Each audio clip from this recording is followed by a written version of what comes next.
కదులుచున్న సముద్రం వంటి వారు, దుష్టులకు నెమ్మది ఉండదు అన్నారు. ఇంకా ఆలోచించేదేముంది అనుకుంటున్నారా? ఉంది. దుష్టులకు నెమ్మది ఉండదట.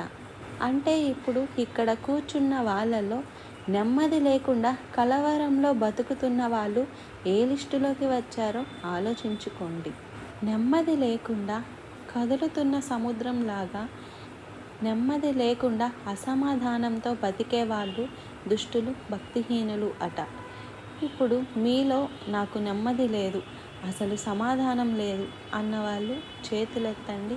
నెమ్మది లేదు, సమాధానం లేదు, కష్టాల్లో ఉన్నాం, కలతల్లో ఉన్నాం. మరి అలాగైతే మీరు ఈ లిస్టులోకి వస్తున్నారు. ఏ లిస్టులోకి వస్తున్నారు? భక్తిహీనుల లిస్టులోకి వస్తున్నారు.